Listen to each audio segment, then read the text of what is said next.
I have managed over $2 million in spending on Google Ads over the last 5 years, and it all starts with this. Google Ads campaigns that follow the best practices, that are properly set up with the right settings and optimal structure. So in this video, I will show you step by step how ad agencies and Google Ads professionals set up their search campaigns that are able to generate sales and leads profitably and at scale. If you have no idea how to set up Google Ads search campaigns, or if your search campaigns don't generate the results you're looking for, then this video is for you. Stay until the end, as I will share a list of my 10 top performing Google Ads headlines for e-commerce and lead generation. I've seen these headlines prove to work again and again across different accounts and different business types, and I'm sure they will help you improve your search ads as well. Without further ado, let's jump into making this search campaign. Here I have a Google Ads account open,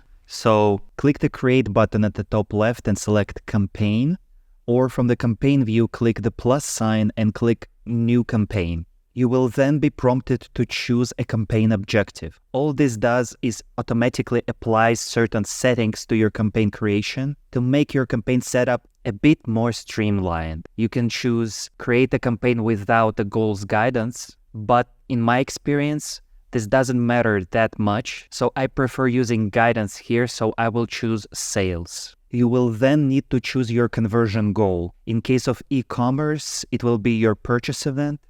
In case of a service business, you should choose your lead form submission event. This is basically the event that you tell your campaign to optimize for. If you don't have your conversion goal and tracking set up, pause this video, go on YouTube and search for Google Ads conversions plus your website platform, implement your conversion tracking, and come back to this video. For those who have their conversion chosen, click Continue. Then under campaign type, select Search, since this is a video about search campaigns. You will then be prompted to select the ways you'd like to reach your goal.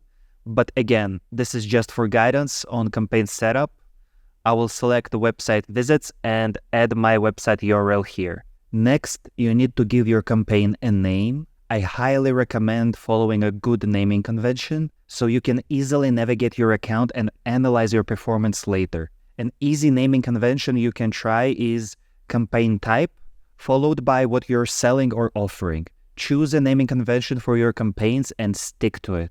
Next, click Continue. Now you need to select your bidding strategy. I could probably make a separate video about bidding strategies, but there are essentially two schools of thought. First is the idea that focusing on conversions or conversion value is the only right way to go in 95% of cases, and I include myself in that camp. There are some unique cases when I would use maximize clicks bidding strategy. For example, when I have zero conversion history, or when I want to maximize visibility and traffic for my best performing keywords. But again, I believe that in the overwhelming majority of cases, you should focus on conversions or conversion value. And I'm not a fan of focusing on clicks if your eventual goal is conversions. There is, however, another group of people that start every single campaign or most campaigns with a maximize clicks bidding strategy. And from my experience and experience of other marketers that I know, focusing on clicks will deliver you just that, clicks. If you're looking for cheap clicks, then you should focus on clicks. The reason that those clicks are cheap is because they come from a low value audience, and this audience is not likely to take further action beyond clicks. As a result, no one is bidding for them, making those clicks cheap.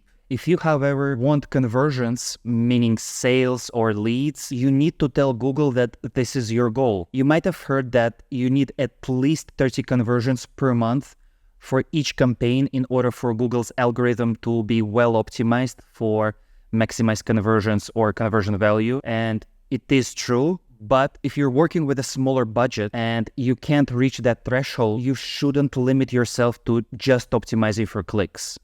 So with all that in mind, I would recommend choosing conversions or conversion value if you track the value of your conversions. If you don't have any conversion events recorded yet, then focus on maximizing clicks until you have some conversions coming in consistently. You will be given an option to choose a target cost per action or target return on ad spend.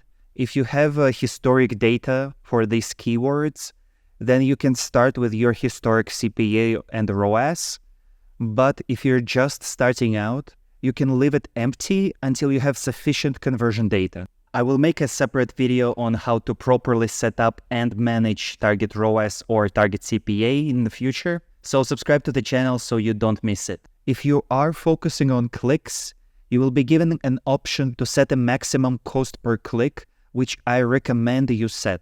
Next is the customer acquisition section. Here you're given an option to optimize campaigns for acquiring new customers by either bidding higher for new customers than for existing customers, or by only bidding for new customers. Using this setting makes sense if a large portion of your revenue comes from repeat business and you want to exclude your existing customers from a campaign in order to advertise something to new customers only. Otherwise, I recommend leaving this unchecked.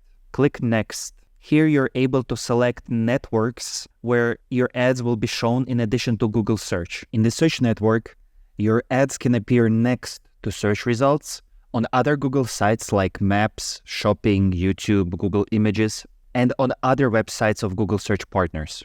The display network, on the other hand, is a collection of millions of sites and apps that allow you to reach users based on their interests, purchase intent, or their demographics. If you've ever browsed the web without an ad blocker, I guarantee that you've seen display ads. And the idea behind display ads is that the display network covers almost 90% of the internet, and it allows you to reach your potential customers to build brand awareness in a more cost-effective way. You can go ahead and remove the display network. I suggest you never use it in your search campaigns at all and set up a dedicated display campaign instead. The search network I recommend leaving on if you're targeting a developed market in English language like the United States or the UK, as they have some really good search partners in those countries, and it could be a good way for you to get some additional impressions. Next, select the location. You can target by country, state, city, county, postal code, even by radius from a specific location. Make sure to select the correct location option. Available options are presence or interest, people regularly in, or who've shown interest in your included locations, or just presence, people in or regularly in your included locations. In most cases, you should be using presence, but there are some businesses for which presence or interest makes sense. Then you need to select the languages that your customers speak. Here I will keep English. Under audience segments, you're able to add some audiences in your campaign with two target settings, either targeting or observation. The targeting option will narrow the reach of your campaign to the selected segments, while observation will not narrow the reach of your campaign, but instead just measure your performance against those segments. So in the future, you might use your top performing observation segments as signals for other campaigns. So here I recommend tracking as many audiences under the observation option as you can. You're able to choose segments by demographics, interests, what people are actively searching or planning, and how they interact with your business. Under broad match keywords, choose off, use keyword match types, so you can have the option to set keyword match types yourself. Under automatically created assets, you can allow Google to generate some headlines and descriptions for you automatically, but I recommend setting it as off in the beginning. Then as your campaign starts getting at least 30 conversions every 30 days, you can turn this on and see what assets Google can come up with. Click More Settings, leave ad rotation under Optimize, prefer best performing ads, choose your campaign start and end date. I usually don't set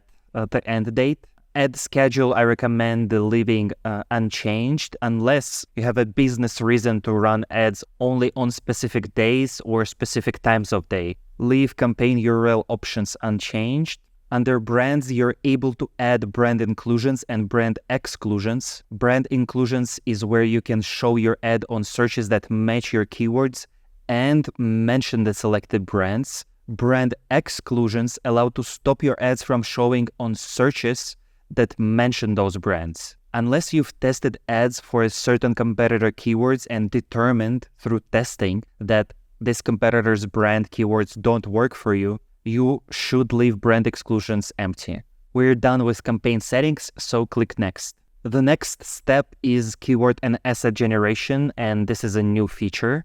As you can see, it is in beta, and basically this feature allows Google's AI to generate your keywords and your ads for you. All you need to do is provide your URL and describe your products or services. I've tried this feature. For some landing pages, it can't figure out the right keywords for some reason. Some of its headlines and descriptions are good, others not so much. So you can try it out, but I wouldn't rely on this. Plus, I have my campaign structure, keywords, and ads planned out already, so I will skip keyword and asset generation part completely. So I will click skip. Next step is to add your ad groups. The idea of an ad group is to allow you to show the most relevant ads for the keywords that you're trying to target. And that's what essentially Google wants you to do. They want you to provide relevant ads for the search terms you're bidding for, and they want people to have a good experience on your website. If your ads don't match what user types on Google, or if people abandon your landing page immediately, Google will punish you with lower ad rank and higher ad costs. So you need to take time to make ads that are relevant to your keywords and that stand out from your competition. So here's an example structure that will allow you to provide the most relevant ads for corresponding keywords. As I mentioned already in this video, campaigns are tied to your goal and your budget. Ad groups, on the other hand, are tied to your keywords and your ads. So your task is to group your keywords into ad groups by theme. This could be your product or services category, or maybe different audiences that are using different search terms to find your business. For example, in my case, I am making ad groups for leather dresses, mini leather dresses, plus size leather dresses, wrap leather dresses, and so on. I'm including corresponding keywords into my ad groups, and I'm writing ads that are relevant to those keywords. This way, when a user actually types a search term and my keyword is targeted, my ad gets triggered, a relevant ad with relevant headlines and relevant descriptions is being shown. Then when a user clicks on an ad, he or she are taken to a relevant landing page. A user gets the best possible user experience with my ads and my website, because the user lands on a relevant page. They don't immediately abandon my website. They actually spend some time to explore my product offerings, and this sends positive signals to Google. It communicates to Google that my ads are relevant and engaging. My website offers good user experience. So in this way, I will get rewarded with higher keyword quality scores, better ad ranks, and as a result, I will get rewarded with cheaper CPCs and better ad placements. So rename your ad group. Here you're able to get some keyword suggestions from Google, or you can directly type your keywords. Then you need to create your ad starting with your final URL, which is your landing page. Then your display path, which is what user will see as the URL above your ad. It sometimes makes sense to add some of your keywords to the display path to make your ad more relevant. Next, you need to add your headlines and descriptions. I will not go into too much detail on writing great headlines and descriptions in this video, as I've recently made a video about this. So you can go ahead and watch that video if you need help with your headlines or descriptions. And at the end of this video, I will provide you my top 10 top performing Google Ads headlines and descriptions, so you can emulate them and learn from them and use them in your ads as well. For now, you can write something that you believe would be good, or you can just follow along, as you can change your headlines and your descriptions later. After this, you can add some extensions to your ad groups, and generally those extensions will increase click-through rates for your ads, but you need to make sure that your extensions or assets are relevant and make sense based on what a user typed on Google. Add several images that are relevant to your product or service. If you can't come up with such images, you can leave it empty. Add your business name. It should match your URL or your verified advertiser name. Next, add your business logo and your site links. Site links are the links that appear next to your ad, and they can drive additional clicks for you. Just make sure to use them for pages that are valuable for your business and that would enhance your customer experience. There is no reason to add site links for pages that would not usually be a part of your customer conversion journey. But if it's an important page for your customers, you should definitely add it. There are more assets that you can add, such as promotion assets. Use it if you're running a promotion.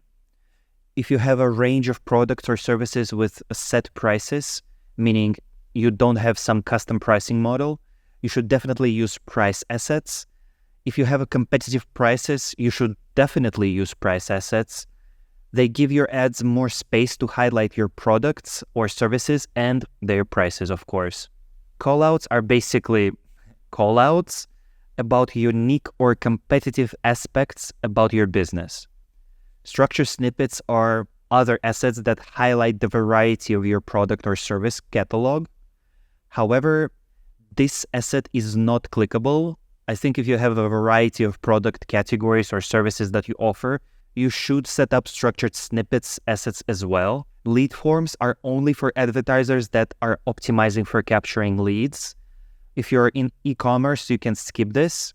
But if you're collecting leads, I would split test an ad with a Google lead form against an ad that takes people straight to your website or your landing page. Set up a location asset if your physical location actually drives revenue for your business. And set up the app asset if you have a good app, with an emphasis on good, because if you have an app that sucks, I suggest you don't add it to your ads. In this video, I will not go too deep into assets.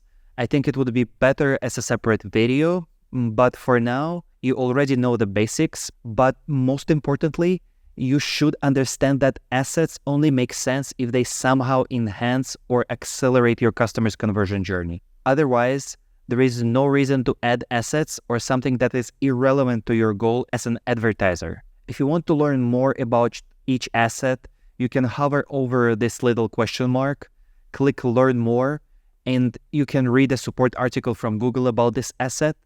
Of course, you can always go on YouTube or Google and look up whatever asset you need help with. Anyway, you can leave Add URL options empty, click Done, and then click Next. Finally, you need to set up your budget.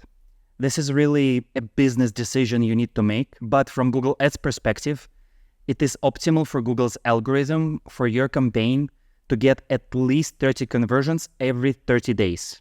This means that you ideally should set your daily budget to your historic cost per conversion for these keywords. If you don't have any historic data, set your budget to your target cost per conversion. This way, you ideally should be getting on average 1 conversion per day, which will add up to Google's desired 30 conversions for 30 days. I understand that for many businesses, this budget is too large, and don't worry, it's okay to start with a smaller budget. You don't need to get 30 conversions in 30 days to start gathering data and even have success with your campaigns. You can still be successful on Google Ads with smaller budget, and a large budget does not necessarily guarantee your success either. So set whatever budget you're comfortable with. Once your budget is set, click Next. The last step is campaign review, where you can quickly review your campaign bidding, settings, and budget. If you want to review your keywords and ads, you can do so. Otherwise, you can click Publish Campaign. Now, the hardest part is done. The campaign is published. All that remains is to launch your remaining ad groups. Personally, I would usually do this step in Google Ads Editor, but in order to not make this tutorial more difficult than it needs to be, let's do this step in Google Ads. First of all, I recommend having at least 2 active ads per ad group. So navigate to your ad group that you just created, open it, then go to ads. What you can do here is select your currently active ad, click Edit, Copy. As you can see, this notification, one ad copied, then unselect it and click Paste.